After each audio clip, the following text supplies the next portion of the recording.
Hello दोस्तों, आपका बहुत बहुत स्वागत है मेरे यूट्यूब चैनल पर। आज मैं आपको बताने वाला हूं एक वैकेंसी के बारे में जो निकला है करियाला जिला एवं सत्र न्यायाधीश राजनांदगांव में सीधी भर्ती। और यह जो विज्ञापन है वह प्रकाशित हुआ है 7/12/2021 को। इसमें आवेदन करने की जो अंतिम तिथि है वह 30/12/2021 संध्या 5 बजे तक, जिसमें विभिन्न प्रकार के पोस्ट निकला हुआ है। इसमें पहले क्रम पर स्टेनोग्राफर इंग्लिश, मतलब स्टेनोग्राफर अंग्रेजी, इसमें सिर्फ एक पोस्ट निकला हुआ है। दूसरे क्रम पर स्टेनोग्राफर हिंदी, जिसमें 2 पोस्ट निकला हुआ है। तीसरे क्रम पर है सहायक ग्रेड 3, जिसमें 30 पोस्ट निकला हुआ है। और चौथे क्रम पर क्लर्क स्टेनो। आप इसमें कैटेगरी वाइज कितना कितना पद है उसको आप यहाँ पर देख सकते हैं। चलिए आगे हम बात करते हैं इसकी जो क्वालिफ़िकेशन क्या क्या चाहिए उसके लिए। तो स्टेनोग्राफर अंग्रेजी पद के लिए यहाँ पर पहले क्रम पर है।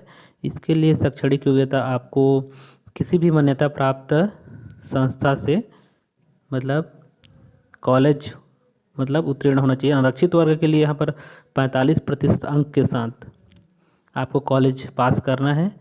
और अगर आप आरक्षित वर्ग के हैं तो आपको 40% अंक के साथ स्नातक पास होना है। पहला ये हो गया। दूसरे क्रम पर है यहाँ पर छत्तीसगढ़ या मध्य प्रदेश, जो छत्तीसगढ़ मध्य प्रदेश राज्य है उसके अंतर्गत जो शीघ्र लेखन एवं मुद्र लेखन परीक्षा बोर्ड होता है, या फिर शासन द्वारा मान्यता प्राप्त अन्य किसी, मतलब समकक्ष, उसके समकक्ष बोर्ड से आपको अंग्रेजी शीघ्र लेखन एवं मुद्र लेखन परीक्षा उत्तीर्ण करने का प्रमाण पत्र आपके पास होना चाहिए। मतलब शॉर्ट हैंड का शीघ्र लेखन मतलब शॉर्ट हैंड होता है, और मुद्र लेखन मतलब टाइपराइटर के द्वारा जो टाइपिंग एग्ज़ाम होता है, जो उसमें आप पास होना चाहिए। मतलब दोनों यहाँ पर है, पास होना चाहिए, तभी आप इसमें अप्लाई कर सकते हो। उसके साथ साथ आपको किसी भी मान्यता प्राप्त, मतलब किसी विश्वविद्यालय या फिर राज्य सरकार या केंद्र सरकार द्वारा मान्यता प्राप्त किसी संस्था से डिप्लोमा इन कंप्यूटर एप्लीकेशन यानी DCA प्रमाण पत्र होना चाहिए बोल रहा है। और इसमें MS वर्ड तथा इंटरनेट की जानकारी भी होना चाहिए।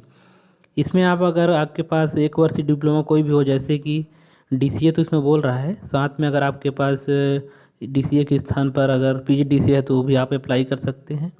अगर आपके पास ITI कोपा भी हो तो भी आप इसमें अप्लाई कर सकते हैं। या फिर आप कंप्यूटर साइंस में ग्रेजुएशन किए हो, BSc कंप्यूटर साइंस में, तो भी आप इसमें अप्लाई कर सकते हो। उसी प्रकार दूसरे क्रम पर यहाँ पर स्टेनोग्राफर हिंदी के लिए है।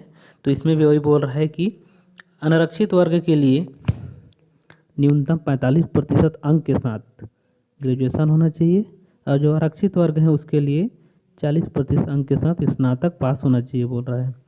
और इसमें भी दूसरे क्रम पर छत्तीसगढ़ मध्य प्रदेश शीघ्र लेखन या फिर मुद्रा लेखन जो बोर्ड होता है, जो एग्ज़ाम लेती है इसका, उससे आप, या फिर उसके समकक्ष बोर्ड, जैसे पुणे वाला भी होता है, नागपुर वाला, उसमें भी आप पास हैं तो उसमें आप अप्लाई इसमें आप कर सकते हो। तो भी आप पास होना चाहिए बोल रहा है, शीघ्र लेखन और मुद्र लेखन।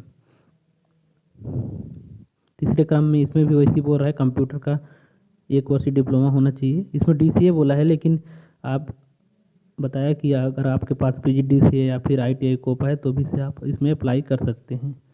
अब यहाँ पर आते हैं तीसरे क्रम पर सहायक ग्रेड 3।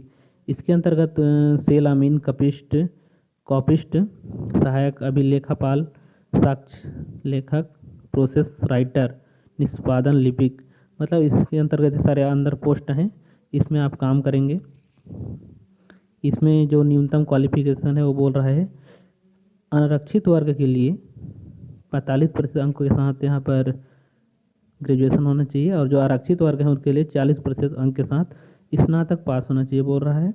दूसरे क्रम पर वही छत्तीसगढ़ मुद्र लेखन शीघ्र लेखन जो बोर्ड होता है, जो एग्ज़ाम लेती है इसका, या फिर उसके समकक्ष बोर्ड से आपको मुद्र लेखन पास होना चाहिए। मुद्र लेखन बोल रहा है इसमें, मतलब आपको टाइपिंग सर्टिफिकेट होना चाहिए, जो टाइपराइटर के द्वारा होता है। पहले होता, मतलब होता था, अब आगामी जो एग्ज़ाम होगी वो कंप्यूटर से होगी, ऐसा यहाँ पर निर्देश। पहले पहले टाइपराइटर से होता था अभी तक। और इसमें तीसरे क्रम पर बोला है 1 वर्षीय डिप्लोमा, मतलब DCA बोला है, तो उसके एक वर्ष डिप्लोमा रहेगा आपके पास तो भी आप इसमें अप्लाई कर सकते हैं, जैसे कि PGDCA या फिर ITI कोपा या फिर BSc कंप्यूटर साइंस में आप ग्रेजुएशन की हो तो भी से आप इसमें आप अप्लाई कर सकते हो। और इसमें नोट बोल दिया है कि जो मुद्र लेखन परीक्षा उत्तीर्ण नहीं है वो आवेदन ना करें, पहले ही इसमें बता दिया है। और बहुत सारे इसमें दिशा निर्देश दिया हुआ है, इसको आप अच्छे से पढ़ेंगे तो आपको समझ आएगा। उसी प्रकार क्लर्क स्टेनो के लिए यहाँ पर दिया हुआ है क्वालिफिकेशन, आयु सीमा यहाँ पर नीचे में दिया हुआ है। इसमें आपको बोला है कि 1 जनवरी 2022 की स्थिति में आपको 18 वर्ष कम से कम और अधिकतम 30 वर्ष, और इसमें छूट भी दिया है, छत्तीसगढ़ के मूल निवासी हैं तो 40 वर्ष। इसमें आप पढ़ेंगे तो आप देख सकते हैं विस्तृत रूप से दिया हुआ है। अन्य शर्तें यहाँ पर दिया हुआ है 10 मतलब पॉइंट में, इसको आप अच्छे से पढ़ लें उसके बाद ही इसमें अप्लाई करें। इसमें बोला गया है आवेदन करने की प्रस्तुत करने की जो प्रक्रिया है इसको बताता हूँ मैं।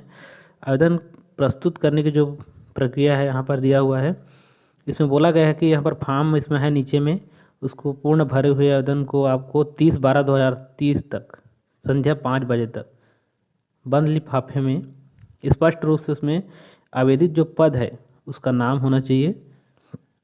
इसको आपको डायरेक्ट जिला एवं सत्र न्यायाधीश कार्यालय में रखे बॉक्स में आपको डालना है जाकर।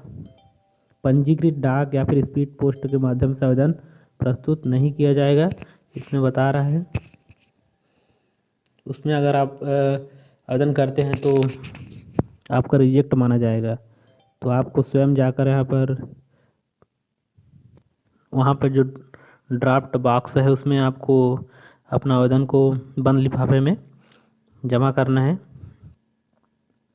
इसमें बोल दिया है कि ईमेल, फैक्स, कोरियर के द्वारा जो प्रेषित आवेदन करेंगे वो स्वीकार नहीं किया जाएगा, स्पष्ट रूप से बोल दिया है। और ये भी बोला है कि बिना हस्ताक्षर, मतलब जो जो उसमें बोला गया है उसको अच्छे से आपको फॉर्म को फिलअप करना है ध्यानपूर्वक, उसके बाद ही आपको फॉर्म को जमा करना है। अन्यथा कोई भी अगर आप उसमें छोड़ दिए रहेंगे तो आपको फॉर्म को रिजेक्ट माना जाएगा। तो आप इस बात को ध्यान रखेंगे, बहुत ही सावधानी पूर्वक इस फॉर्म को भरेंगे। अभी बहुत सारी वैकेंसी आई हुई है तो कोई भी गलती आप ना करें, यही बेहतर होगा। और इसमें भी जो नियुक्ति का प्रोसेस है, मतलब चयन का प्रोसेस बताया गया है। स्टेनोग्राफर अंग्रेजी के लिए 100 शब्द प्रति मिनट की गति से आपको डिक्टेशन 2.5 मिनट का डिक्टेशन दिया जाएगा, उसको 20 मिनट में आपको कंप्यूटर में अनुवाद करना है और सावधानीपूर्वक करना है, गलती ना हो। और बोला गया है कि गलती पर अंक काटा जाएगा। उसी प्रकार स्टेनोग्राफर हिंदी के लिए दिया हुआ है और क्लर्क स्टेनो दोनों के लिए आप इसको अच्छे से पढ़ेंगे तो समझ आ जाएगा। सहायक ग्रेड 3 के लिए कौशल परीक्षा, देखो आपको उसको बताता हूँ मैं। इसको एक पैराग्राफ देगा आपको, हिंदी पैराग्राफ, गद्यांश रहेगा, 250 शब्द का रहेगा। इसको आपको 10 मिनट में शुद्धता के साथ कंप्यूटर में टाइप करना है, जिसमें बोला गया है कि प्रत्येक त्रुटि में आधे अंक, मतलब आधा अंक काटा जाएगा। अगर 2 गलती करते हैं तो आपको 1 अंक काटा जाएगा। और इसमें गलती किस प्रकार से, जैसे कोई हेडिंग दिया है तो उसको हेडिंग के रूप में ही टाइप करना है आपको, बोल्ड है तो बोल्ड में ही टाइप करना है, पैराग्राफ दिया है तो पैराग्राफ लेके ही टाइप करना है। सेटिंग जो दिया रहता है, बहुत सारा लाइन स्पेसिंग का सेटिंग रहता है, जस्टिफाई पेज को करने का सेटिंग रहता है, अगर ऐसा आप नहीं करेंगे तो गलती मानेगा इसको। इसीलिए इसमें बताया गया है स्पष्ट रूप से। कौशल परीक्षा जो होगी वो 100 अंक की होगी। इसमें आप देख सकते हैं टाइपिंग होगा, उसके बेस में आपका नंबर जो मिलेगा उसी के बेस पे मेरिट तैयार किया जाएगा और प्रतीक्षा सूची भी तैयार की जाएगी जो 1 वर्ष के लिए वैध होगी। इसको आप अच्छे से पढ़ेंगे तो आपको विस्तृत जानकारी मिल जाएगी। और नीचे में यहाँ पर फॉर्म दिया हुआ है, इसको आप प्रिंट करके भर के बंद लिफाफे में वो करके ही आपको फॉर्म को सबमिट करना है। जिला एवं सत्र न्यायाधीश के कार्यालय में जो बॉक्स लगा है उसी में जाके आपको डालना है। तो आई होप कि ये जानकारी आपको अच्छी लगी होगी। बहुत बहुत धन्यवाद।